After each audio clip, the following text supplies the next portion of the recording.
जल का हर प्रारूप शिव आचमन कहलाता है। जानते हैं शिव महापुराण कह रहा है,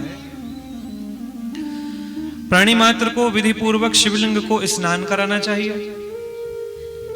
शिवजी का पूजन अति आवश्यक है सबके लिए।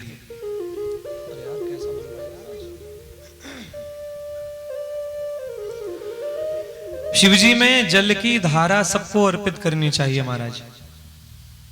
और देखिए, अन्य किन्हीं का पूजन करेंगे तो उनमें बहुत सारी व्यवस्थाएं लगती हैं, बहुत सारा प्रारूप लगता है।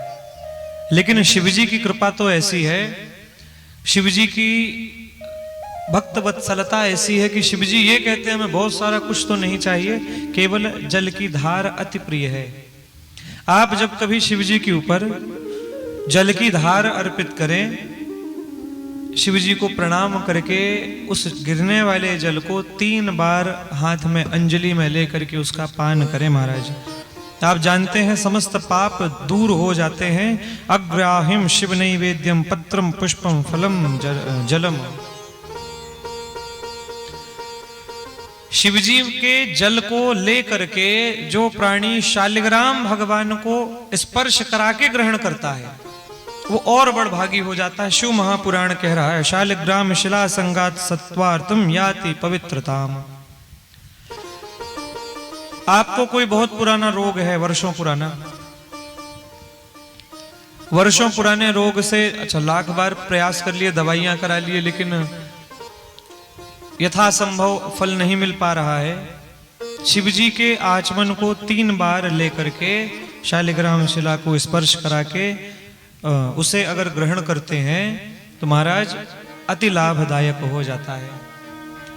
एक दूसरी शिव महापुराण में यह चर्चा भी लिखी है कि बहुत सारी जगह शिवजी के प्रसाद पर चंड इत्यादि का अधिकृत होता है, अधिकार होता है।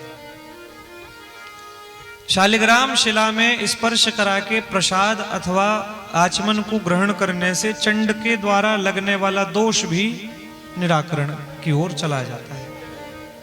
तो जब कभी घर में आप शिवजी का अभिषेक करें, शिवजी पर जल की धारा का मार्जन करें, प्रेम से उसका आचमन करें महाराज, बहुत लाभदायक है, खूब फल मिलता है।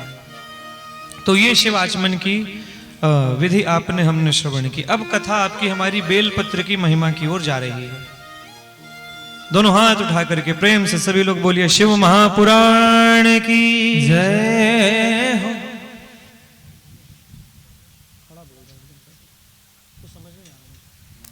आइए, बेलपत्र आप लोग हर कोई चढ़ाते हैं, शिव जी को चढ़ाते हैं ना। 3 पत्ती से लेकर के 27 पत्ती तक का बेलपत्र शिव महापुराण में श्रेष्ठ माना गया है। बहुत सारे लोगों ने 3 पत्ती का तो लगभग सब नहीं देखा है। 3 पत्ती का, 3 पत्ती से अधिक पत्रियों का भी बेलपत्र होता है। अगर जीवन में देखने को मिला है तो बड़ी अच्छी बात है, दुर्लभ होते हैं। बेलपत्र ये और कुछ नहीं, साक्षात शिव जी का ही स्वरूप है।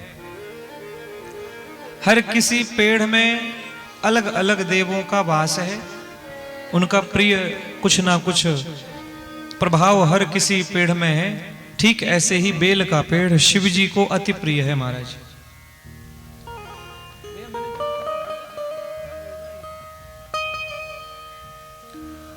बेल का पेड़ शिव जी को अति प्रिय है। शिव महापुराण में बेलपत्र की जो महिमा है उसे आप लोगों से कहूं। पुण्य तीर्थानि यावन्ति लोकेषु प्रथितान्यपि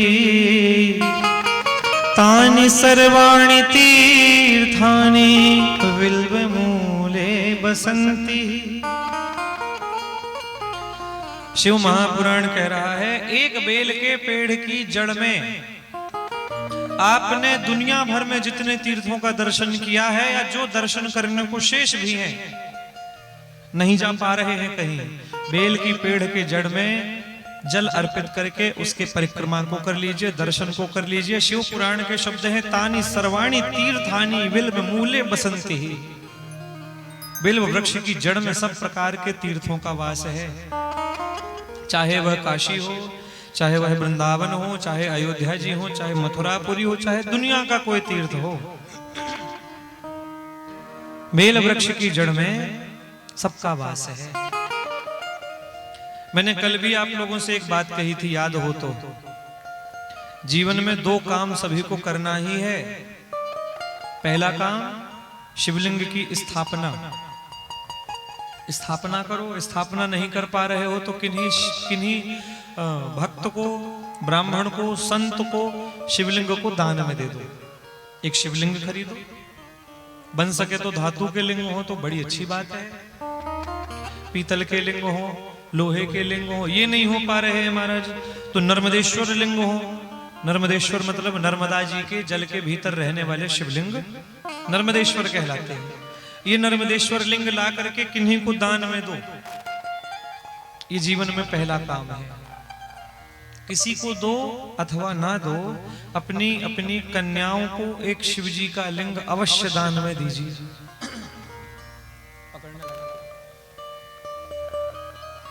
अपनी अपनी कन्याओं को शिवजी का लिंग दान में दीजिए ही महाराज।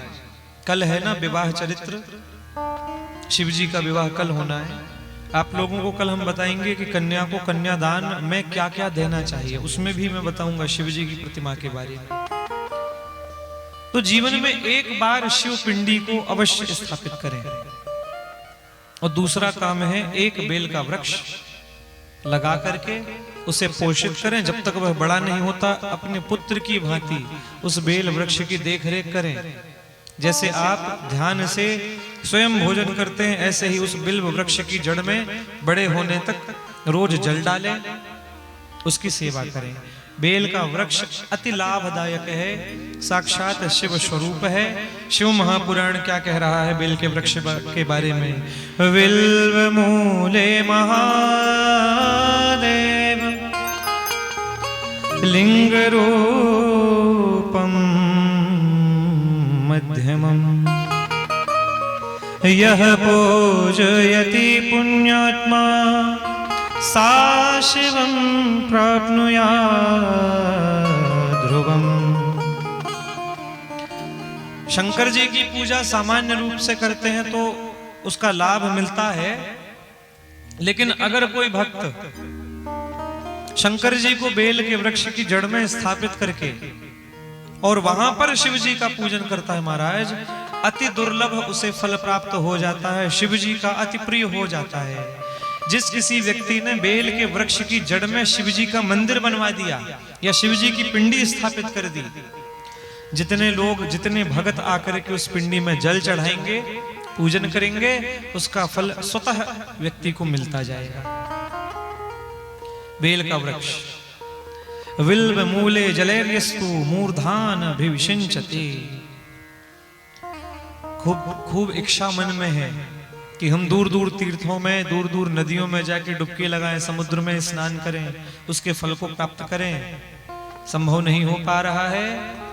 अब जैसे अभी कल परसों में नर्मदा जयंती की तिथि गई, तो लगभग सब लोगों के मन में इच्छा थी कि भाई काश हम भी नर्मदा जी के पास में रहते तो एक डुबकी हम भी लगा लेते,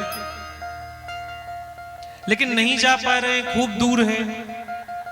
तो क्या करें? बेल के वृक्ष की जड़ में जल डाल दीजिए और उस जल को अपने ऊपर सिंचित कर लीजिए महाराज। तीर्थ में स्नान करने का फल सीधे सीधे मिल जाएगा। इतना दिव्य है बेल का वृक्ष। किस किस के घर में बेल वृक्ष लगा है? बहुत अच्छी बात है। जिस घर में बेल का वृक्ष लगता है वह घर घर नहीं होता, वह घर महादेव की प्रिय काशी की महिमा को धारण कर लेता है। जिस प्रकार महादेव को काशी प्रिय है, उसी प्रकार बेल वृक्ष लगाने वाले व्यक्ति का घर महादेव को खूब प्रिय हो जाता है महाराज। वर्णन मिला है बेल के वृक्ष की जड़ में दीपक लगाने से जीवन में कभी अंधकार नहीं होता। शाम के समय में कुछ करो ना करो, बेल के वृक्ष की जड़ में दीपक, घृत का दीपक हो तो और अच्छी बात है, एक घी का दीपक जला दीजिए। बेल वृक्ष के लिए इतनी बड़ी महिमा है महाराज जब कभी आपके हमारे जीवन में पितृदोष होता है, इधर देखो सब सामने, जीवन में अगर पितृदोष है, बेल के वृक्ष की इतनी महिमा है, बेल के वृक्ष के नीचे अमावस्या की तिथि में, याद कर लीजिए, लिख लीजिए संभव हो तो महाराज, अमावस्या तिथि में बेल वृक्ष की जड़ में जो प्राणी खीर का भोग लगाता है, पितरों का स्मरण करके, वह भोग सीधे सीधे पितरों तक पहुंचता है और लगने वाला पितृदोष भी कम होता है। अब पितृदोष कैसे मालूम चलेगा? आपका व्यापार अचानक चलते चलते मद्दा हो गया, आपका स्वास्थ्य अचानक बिना किसी कारण के बिगड़ता गया, व्यर्थ ही आप परेशान हो रहे हैं, मन में शंका बनी है महाराज, ये सब पितृदोष के एक उदाहरण है। और पितृदोष आज के समय में सामान्यतया लोगों को लग ही रहा है। और आपके हमारे आचार विचार इतने प्रदूषित हो गए महाराज कि आपके हमारे पितरों की कृपा भी आप पर हम पर विशेष नहीं हो पाती है, तो संभवतः पितृदोष सबको लगता है। पितरों का तर्पण, पितरों की सांत्वना अति आवश्यक है, इसलिए पितृदोष के निवारण के लिए बहुत ज्यादा परेशान हैं तो प्रेम से पीपल के और ये बेल के वृक्ष की जड़ में पितरों का स्मरण करके अमावस्या की तिथि में खीर का भोग लगा दें, पितृदोष कम हो जाएगा।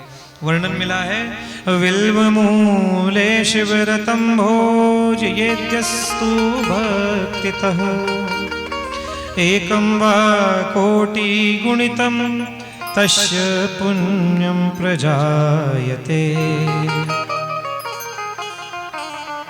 बेल के वृक्ष की जड़ में जिस प्राणी ने एक ब्राह्मण को भोजन करा दिया, एक कन्या को भोजन करा दिया, या एक शिवजी के भक्त को भोजन करा दिया, बेल की छाया में बैठाल करके, उस प्राणी को कोटि गुणितम 1 करोड़ एक ब्राह्मण को खिलाओगे तो 1 करोड़ ब्राह्मण भोज का फल प्राप्त हो जाएगा। एक कन्या को भोजन कराओगे तो 1 करोड़ कन्या भोज का फल प्राप्त हो जाएगा महाराज। इतना सिद्ध होता है बेल का वृक्ष। शिव पुराण तो यहां तक कह रहा है, जीवन में लाख बार पाप करने वाला ऐसा व्यक्ति जिसने जीवन में सपने में भी, स्वप्न में भी पुण्य का कर्म ना किया हो, ऐसा व्यक्ति मर जाए, मरने के बाद उस प्राणी की शव यात्रा निकल रही हो और शव यात्रा में बेल के पेड़ की छाया भी पड़ गई तो भी उस प्राणी की गति बन जाती है, उस प्राणी को शिवलोक प्राप्त हो जाता है। आप बताओ दूसरा और कोई इतना सिद्ध और इतना सिद्धिदायक है? इसलिए बेल के पेड़ की सेवा अति आवश्यक है। बेल का पेड़ सब लगाएं। बेल पत्र शिव जी को खूब प्रिय है और आप लोगों को, बहुत सारे लोगों को मालूम होगा कि सोमवार को बेल पत्र सबसे ज्यादा शिव जी में चढ़ाते हैं और सोमवार को ही शिव जी के बेल पत्र को तोड़ना वर्जित है। जो सोमवार को बेल पत्र तोड़ता है उसे दोष लग जाता है, दोष युक्त हो जाता है। महाराज बड़ी समस्या, चढ़ाना भी सोमवार को और सोमवार को तोड़ भी नहीं सकते हैं। बिल्व पत्र कभी भी सोमवार को तोड़ना उचित नहीं। सोमवार को तोड़ेंगे ना तो दोष लगेगा। सोमवार विशेष दिन है, भगवान श्री महादेव की आराधना और महादेव से जुड़े समस्त परिकर का। बिल्व पत्र भी उन महादेव के परिकर में से एक है। सोमवार को बिल्व पत्र तोड़ने से दोष लगेगा। क्या करें? इधर देखो सब, एक बेल का पत्र, एक बेल का पत्र 16 रात्रि और 16 दिन शुद्ध होता है, शुद्धता का वास होता है। अब हमारे पास है नहीं बेल का पत्र, लाला एक उठा के दो, श्याम शंकर जी में चढ़ा हुआ दो।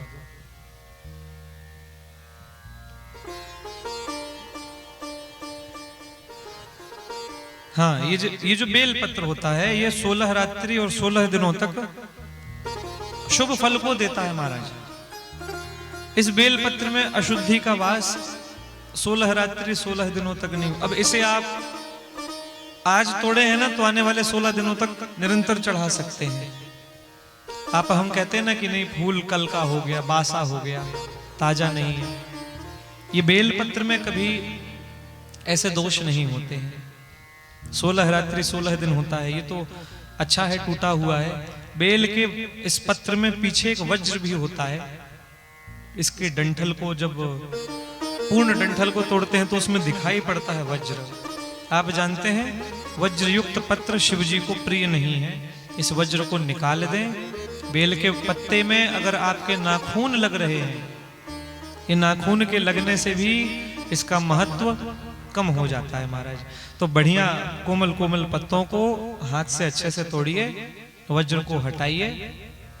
वज्र को अगर अलग नहीं किए हैं और बेलपत्र शिव जी को चढ़ाए रहे हैं, अब आप स्वयं बताओ, आपको कोई अच्छा बढ़िया नहलाए धुलाए श्रृंगार करे, खूब तैयार करे और 5 किलो का पत्थर सिर में रख दे, अच्छा लगेगा? नहीं ना। ठीक ऐसे ही है तो जरा सा ये बेलपत्र का वज्र, लेकिन इतना भार युक्त है, इतना भार युक्त है कि उससे महादेव की प्रियता, महादेव को अति कष्ट सा होने लग जाता है महाराज। इस प्रकार ये बेलपत्र का चरित्र है। आगे वर्णन मिला है, विल्व मूले क्षीर युक्त मन्नाजेन संयुतम प्रवृत्तानां निवृत्तानां भेदतो द्विविधं द्विजा। बेल के पत्र को जो प्राणी ग्रहण करता है, ग्रहण करने से भी उदर संबंधी बीमारियां, उदर मतलब पेट, उदर संबंधी बीमारियां बेल के पत्र को ग्रहण करने से दूर होती है महाराज। और आने वाली तिथि में कथा के अष्टम दिवस 4 तारीख को कथा की पूर्णता है। 3 तारीख को, 3 फरवरी, इस प्रांगण में शिव महापुराण में असंख्य बिल्व पत्र अर्पित होने हैं।